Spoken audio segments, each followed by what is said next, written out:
cancer survivors, that's why we're here, to celebrate them, to honor them, remember people that we've lost and fight back. And it's just amazing to see, like one of the doctors said, like a living, breathing miracle walking around the track. It's just a really good feeling.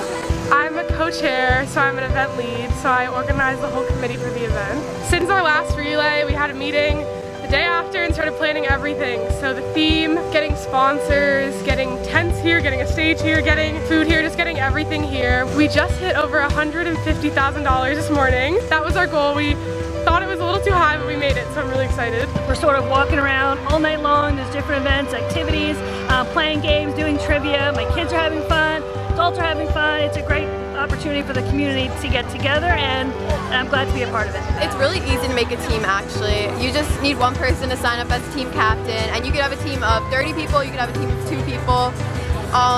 And then each team comes to the event. People walk for like all different people that they know, their family members, friends. I relay for my mom who had cancer when I was younger. I relay for both my grandmas and my 2 aunts. Katie's crew for Katie King. We also relay for her. So you get to see everyone come together and be one team and support the same thing you're supporting. Do a lot of fun activities, supporting a good cause. Raising money and helping and just contribute, giving back to society. It's something that is important. You know, we are so far a healthy family, so helping those that are in need is something that if I can do it, why not do it? Cancer has been kind of touched everyone in this world, essentially. You know, my grandpa, my aunt, you guys all know people. It's just, yeah. We came to support everyone and Julia. And it's raining, but if you look over that way, you'll see a double rainbow, which is wonderful. That's a sign of hope. If people can fight cancer every day, we can stand in the rain for 15 minutes. Yeah. Well, my mom fought cancer for about 4 years, and I've got 6 brothers, and we saw a lot of what she had to go through. So we're very motivated to do everything we can to hopefully see some success in cancer research. Our daughter's walking, and they needed chaperones, so we're here as chaperones so that all these great kids could actually come and do all the great things that they're doing. Yeah, it's a terrific day. Well, my grandmother had breast cancer. She went through all the treatments and she dramatically improved, but this year she was diagnosed again. And it's, you know, it's hard, but it's something to support. My father had cancer a few times, so I like here to support him. Even if you don't have a personal connection and maybe you don't know anyone that has it, it's just nice to support something that you know is out there. What Rachel said. Well, as a cancer survivor, you know, I want to be able to show people that they can do it if they want to fight and go against this disease, because it can be cured. Just keep on fighting. Yeah, never give up. You got this. We are proud of you, and you fought strong. Yeah. Cheers. You can do it. You know, you're strong enough. And God bless you. You have people like me and others who don't even know who you are, but it's very important that you fight the good fight. I'm not a figment of your imagination, Somerset County. Like, I'm real, and I'm here. On behalf of millions of Relay participants everywhere, thank you, Bridgewater, for providing the gift of the Relay movement. Thank you for providing the gift of hope to so many people. Thank you for having the courage to fight back.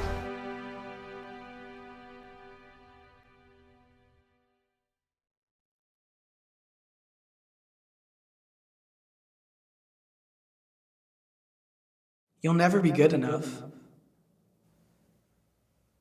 You don't deserve to be loved. Nobody likes you, you idiot. You complete screw-up. You can't do anything right. You're a mistake. Your parents are so disappointed in what you have become. You look hideous. Do you think anyone else notices how uneven your eyes are? You'll never be good looking. Your face looks stupid.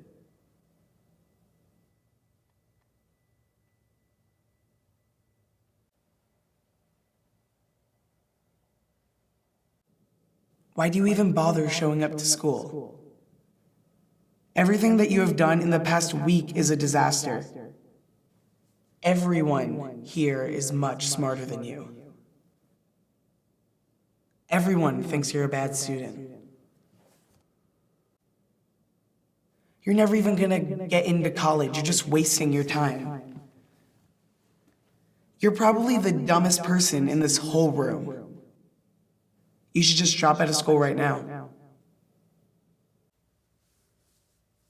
You should just lock yourself up in your room and stay there forever. No one would even care. Actually, on second thought, you shouldn't even worry about what other people think because everyone around you thinks that you're dumb. You spend way too much time doing what you want instead of what you should out with you. Nobody here even likes you. They just pretend that they do.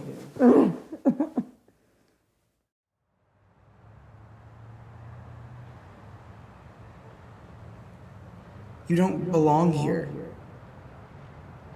You are never going anywhere in life. You'll be stuck in this town forever. What's even the point? If you died, who would even care?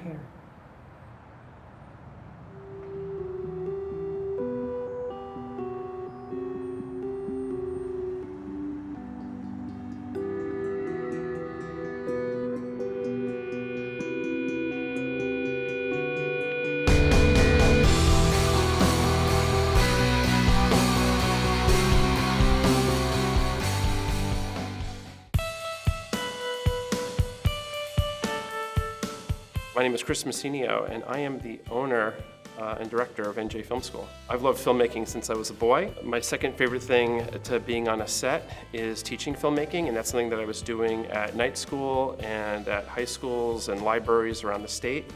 And it occurred to me that there wasn't a film school in New Jersey, and I thought, if someone does this before me, I'm going to be really sad. Chris decided there was no place in New Jersey that you could learn filmmaking. You had to go to New York. And he kept saying in a very aggravated voice, "That's it, I'm going to open my own film school." And I thought to myself, he's never going to actually really open a film school.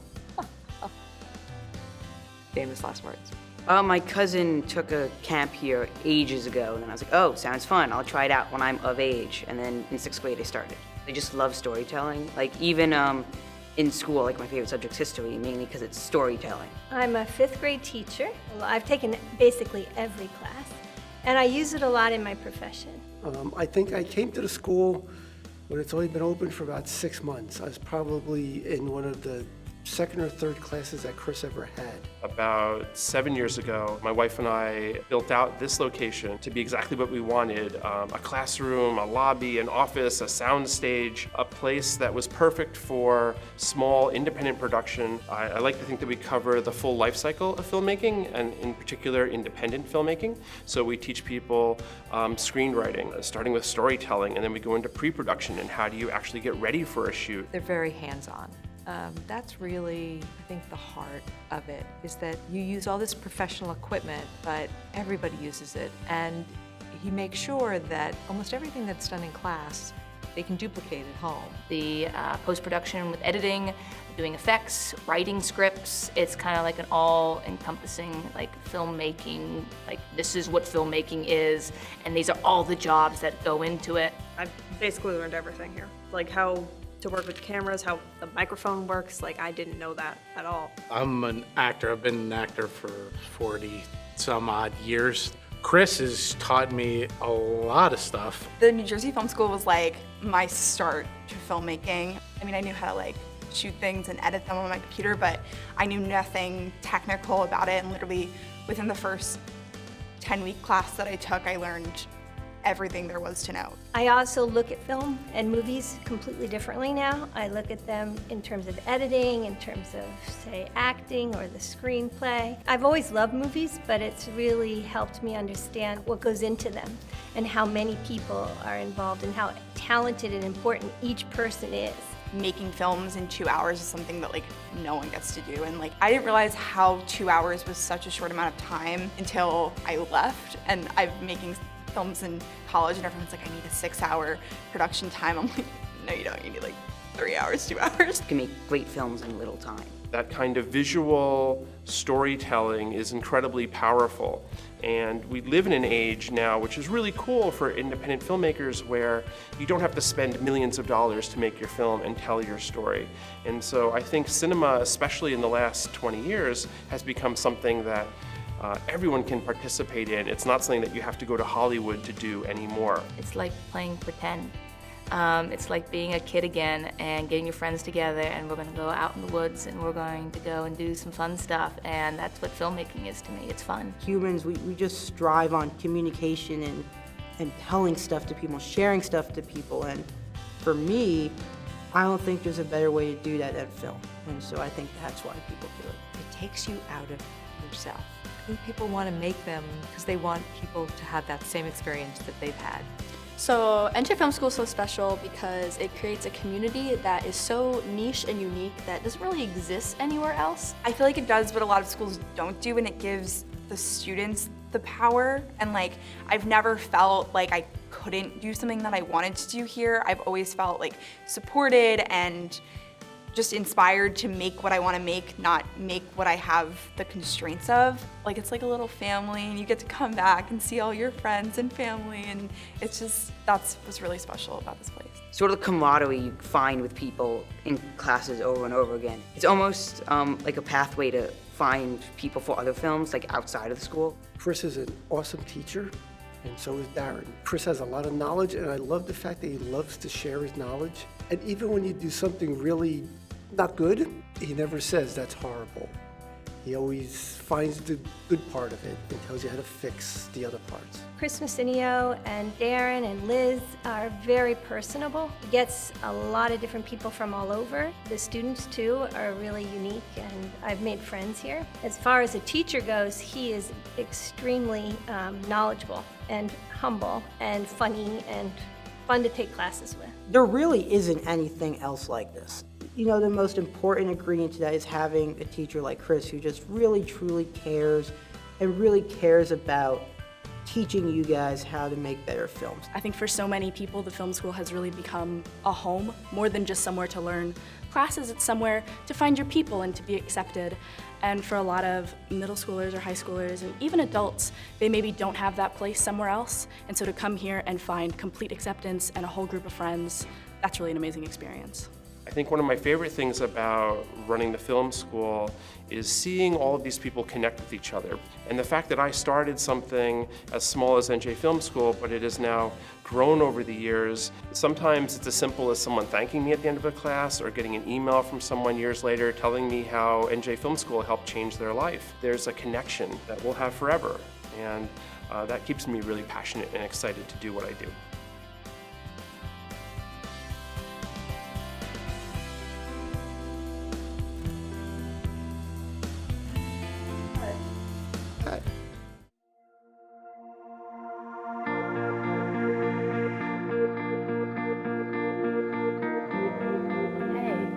So, are these the papers for the thing tonight? I remember in high school, I didn't know what I wanted to do with my life, and it scared me. But like they say, life begins outside your comfort zone. It's right outside my comfort zone where I found what I really like to do. I trust you. You'll be great. See you later. Although I was worried about what was to come, life surprised me in the best way. Oh, you scared me. You know your lines? Yeah. Great. I'll see you later. It took work to get where I am. I took chances, I advocated for myself. I didn't wait for things to come to me. I did them myself and took pride in my work. What about a cliffhanger? Ooh, so that nobody knows what happened. Yeah, perfect. Yeah, I'll see you later. Of course, there were obstacles, but none too big to handle.